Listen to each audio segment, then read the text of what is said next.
Hello everyone and welcome back to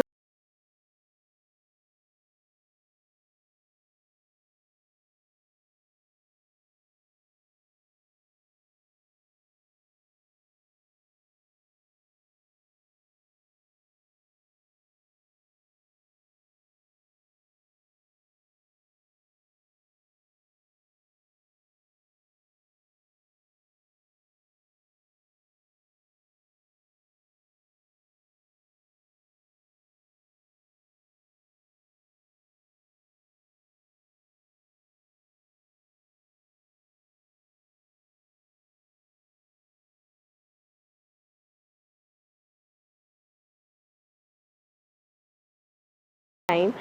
जैसे मैंने आप सभी को बताया कि आज हम डिस्कस करेंगे पुअर ओवेरियन रिजर्व। तो डॉक्टर समीरा, क्या आप बता सकते हो कि what exactly is poor ovarian reserve? Thank you, Shreya. Let's continue with our journey of creating the awareness about infertility. ठीक है, सो आज का जो आपने टॉपिक चुना है पुअर ओवेरियन रिजर्व, ये सही में बहुत ही सिग्निफिकेंट टॉपिक है. These days we get lot of cases of poor ovarian reserve. अभी पुअर ओवेरियन रिजर्व मतलब क्या होता है? Let's try to understand this first. जैसे कि हमने अपने प्रीवियस एपिसोड्स में भी देखा था that girls are born with fix number of eggs. कोई भी लड़की जब जन्म लेती है तब उसके अंदर एक सीमित संख्या में अंडे मौजूद होते हैं. जब वो मेनार्की अटेंड करती है, जब उसके पीरियड्स शुरू होते हैं, तब उसके हर साइकिल में कुछ एग्स वो खोती है and this is a rule. ठीक है, सो उम्र के साथ साथ अंडों की संख्या कम होना ये स्वाभाविक है. लेकिन अगर किसी भी महिला में उसकी उम्र के हिसाब से एग का काउंट अगर कम है तो उसे हम लो एग काउंट या डिमिनिश्ड ओवेरियन रिजर्व बोलते हैं. Okay, lovely. Could you tell us कि poor ovarian reserve and diminished ovarian reserve को डायग्नोस कैसे किया जाता है और एक व्यक्ति को कैसे पता चलता है कि उसका एग काउंट कम है या कम हो रहा है? Initially there are no symptoms about poor ovarian reserve या डिमिनिश्ड ओवेरियन रिजर्व. ठीक है, लेकिन ओवर द टाइम, जैसे जैसे टाइम आगे बढ़ते जाता है और जैसे जैसे काउंट कम होते जाता है, साइकिल्स शॉर्ट हो सकती है. मतलब अगर उस महिला की ओरिजिनल साइकिल 28 to 30 डेज़ की है तो the cycles can get shorten to 24 to 25 days. Over the time उसे वजाइनल ड्राइनेस फील हो सकता है, पीरियड्स स्किप हो सकते हैं. But most important symptom is subfertility, that is pregnancy achieve नहीं होना. सो बट क्योंकि क्या होता है कि जैसे जैसे एग का काउंट कम होते जाता है उसकी क्वालिटी भी कम होती है. ठीक है, but these are not the symptoms that we totally rely on. ठीक है, सिर्फ ये सिम्टम्स अगर किसी में है तो we do not diagnose it as poor ovarian reserve. We get 2 test done for the patient. One is AMH. AMH is anti Mullerian hormone जो कि एक ब्लड टेस्ट है. एंड सेकेंडली AFC स्कैन जो कि इंटरनल ट्रांसवेजाइनल सोनोग्राफी होती है जो periods के सेकेंड डे पे की जाती है. अगर AMH is less than 1 and if the AFC count is less than 5 in each ovary on second day of the menstrual cycle, then we diagnose it as poor ovarian reserve. Oh, well, that was a very informative talk, Dr. Samida. Coming to the next question.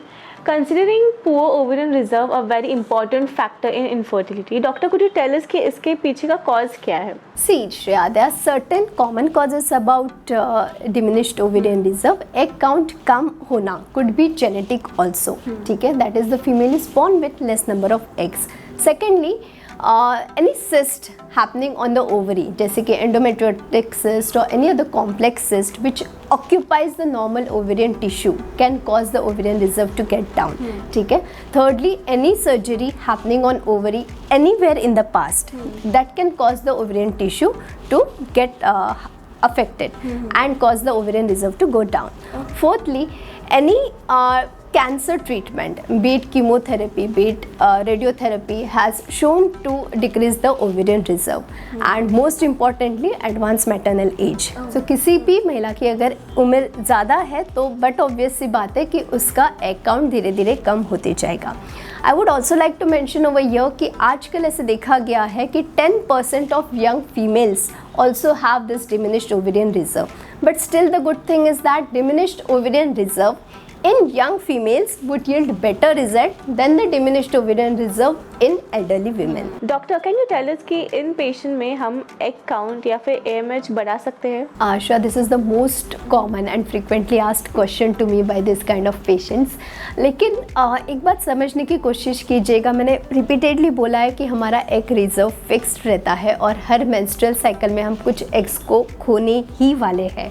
सो ये possibility नहीं है कि हम egg का reserve बढ़ा सके by any means.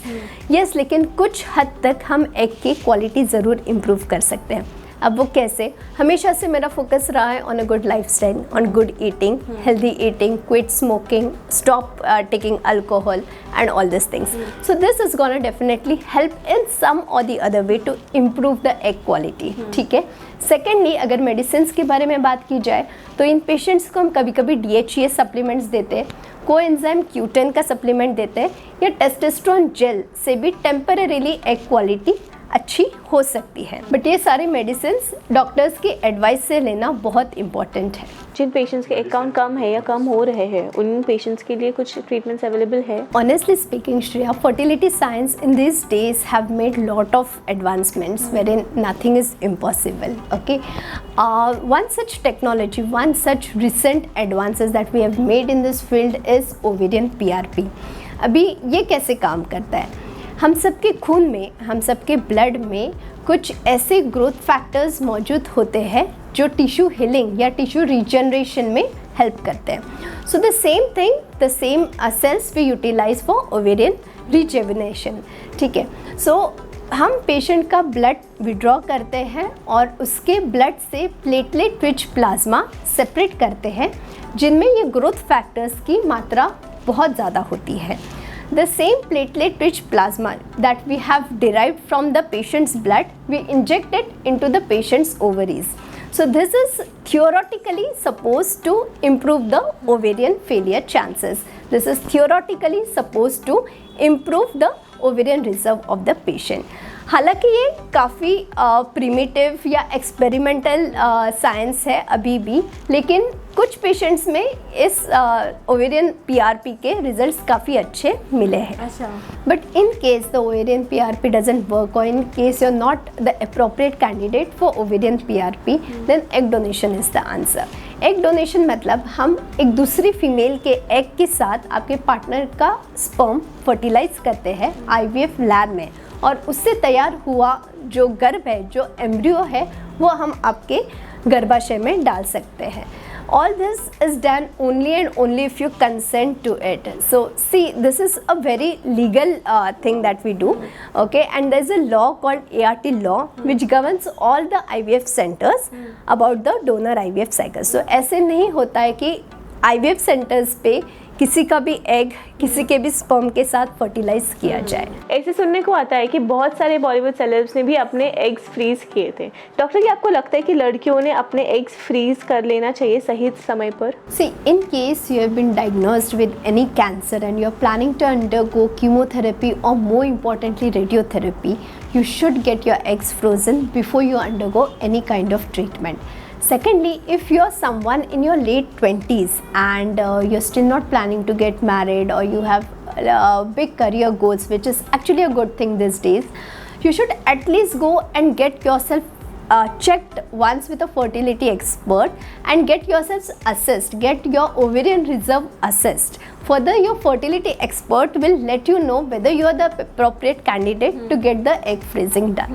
Coming to the last question of this episode, Doctor, could you tell us कि ये egg freezing कितने साल के लिए किया जाता है और कैसे किया जाता है? Once we freeze the eggs, it can be kept frozen for any number of years. ठीक है. That doesn't get spoiled if it is maintained very properly in the IVF lab.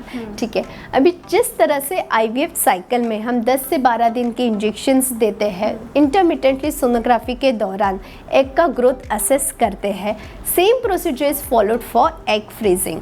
Egg freezing के भी लड़कियों को 10 से 12 दिन के injections दिए जाते हैं. सोनोग्राफी द्वारा उनके एग्स का असेसमेंट किया जाता है. जब वो एडिक्वेटली बड़े हो जाते हैं तब ओवम पिकअप या एग रिट्रीवल की प्रोसीजर से, जो कि एनेस्थेसिया के अंडर किया जाता है, सारे फॉलिकल्स रिट्रीव किए जाते हैं और वो एग्स को, जैसे हम IVF साइकिल में स्पर्म्स के साथ फर्टिलाइज करते हैं, इन पेशेंट्स में हम वो एग्स को डायरेक्टली फ्रीज करते हैं। Oh, okay. Yeah. Thank you, Dr. Samida, for your valuable time, and I'm pretty sure everyone is well informed about the concept of ovarian reserve and implications of it. Thank you very much.